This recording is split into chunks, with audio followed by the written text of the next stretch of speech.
Hey, Corey. On the subject of home defense firearms, I've made three videos that are on my YouTube. Oops, don't want to do that. On the YouTube page, or YouTube channel. Look at those for a little background. This can't be more than a couple minutes because it's on the iPhone and they don't upload long videos. So anyway, uh, background on the issue. PCC, pistol caliber carbines, are an adequate self-defense, home defense weapon.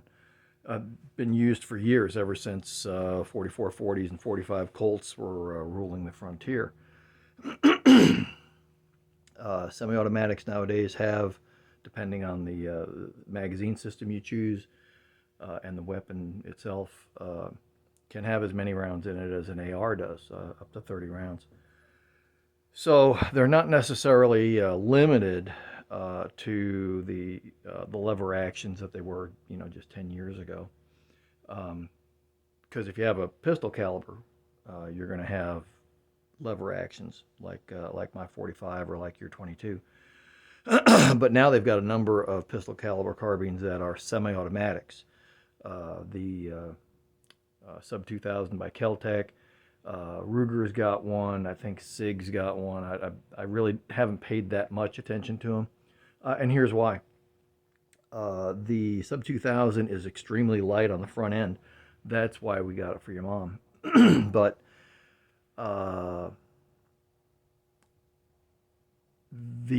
every time every gun is a compromise. So every time that you you maximize one thing, for example, lightweight, you're compromising somewhere else.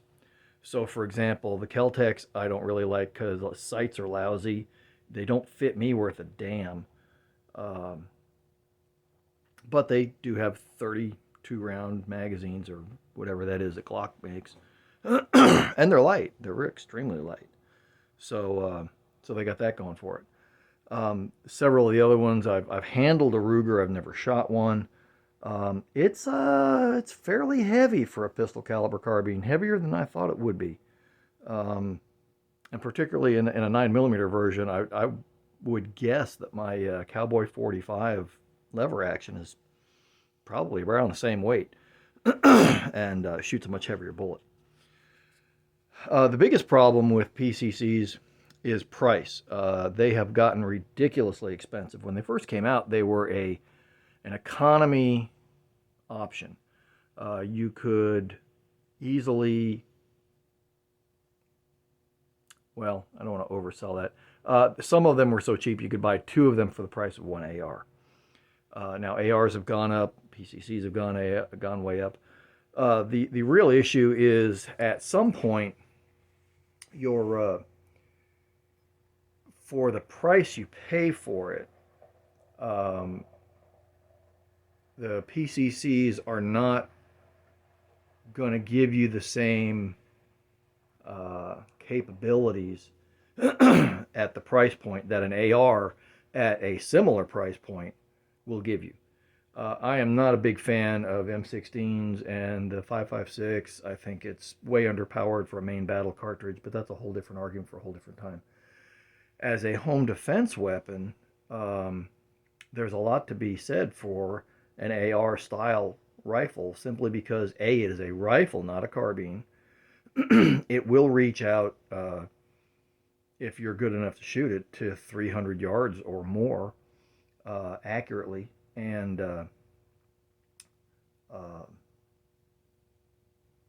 much past 300 yards, I don't think the bullet's going fast enough to do anything. But you've got a 300-yard capability, 200-yard, basically limited by how good you are, not limited by the round. 9mm or 45, not anywhere near that. Maybe 100 yards max. And that would take a tremendous amount of practice with really good sights, which most of the PCCs don't really have. You'd have to get a scope for the damn thing. And that's kind of silly because you're talking about a very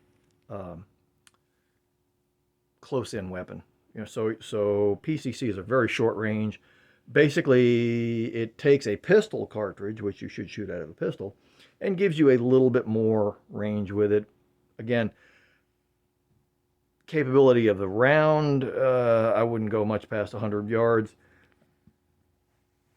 And that's really limited not by just the velocity of the round as it's dropping off dramatically. It might even be 80 yards. I haven't done any testing on it.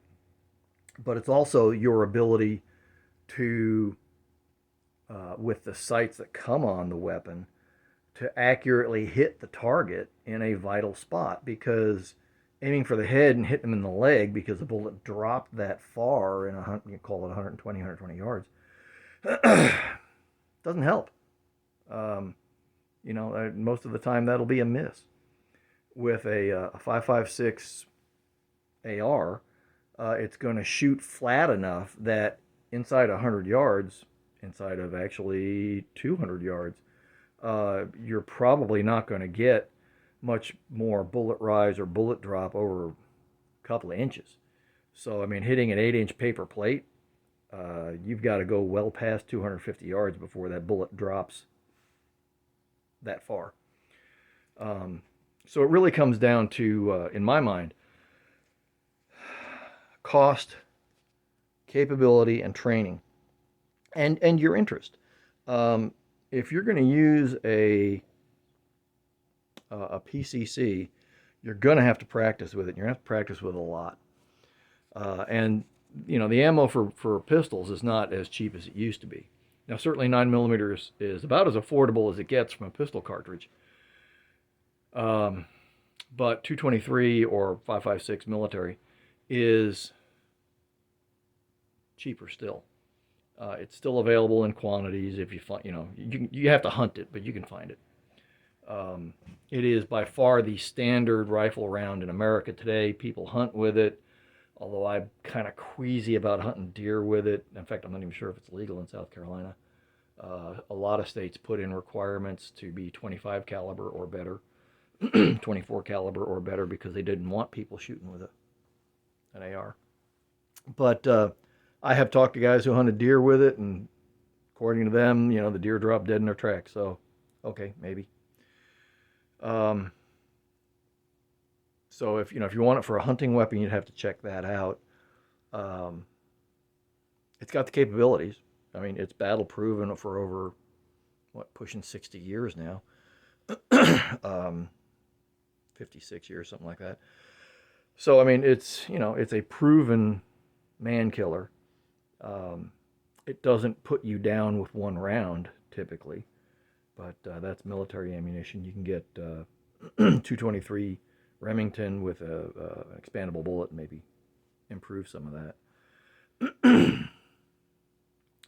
So anyway, that's the short answer on why I couldn't say grab a PCC, because 8 to 10 years ago they were cheap enough that go ahead and buy one, because they were only $300, $400. Now they're really at the same price point that an AR is, and a baseline AR is still a mil-spec, generally speaking, is a mil-spec weapon that is solid, reliable. It's just there. It's better.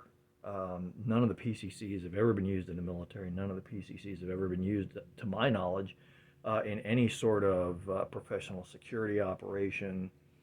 Certainly nobody that does any testing. FBI has never tested them. So reliability, in my mind, is assumed, but with a question mark.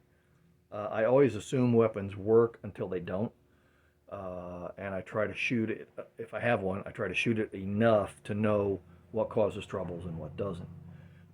The AR series is as rock solid a platform as you'll ever find. It's just price. You can get a 16-inch barrel. That's the M4 version that's so popular nowadays. Personally, I would rather have an 18 or 20-inch barrel, because I'd prefer the rifle version, just because that's the kind of guy I am. I don't need this little bitty thing. In fact, the M4 version that I have right now weighs more than the one I had in the Army, which to me is kind of stupid, because it's 4 inches shorter in the barrel. So, Anyway, that's about as much as I have time to talk about. Give me a call and we'll talk in detail about the subject, because there's a lot of nuance, there's a lot of details, there's a lot of how to make it right. It's not one size fits all. Okay, and a lot of guys on the videos will tell you it is, but it's absolutely not. So give me a call and we'll talk about it. Okay, thanks a lot, man. Bye bye.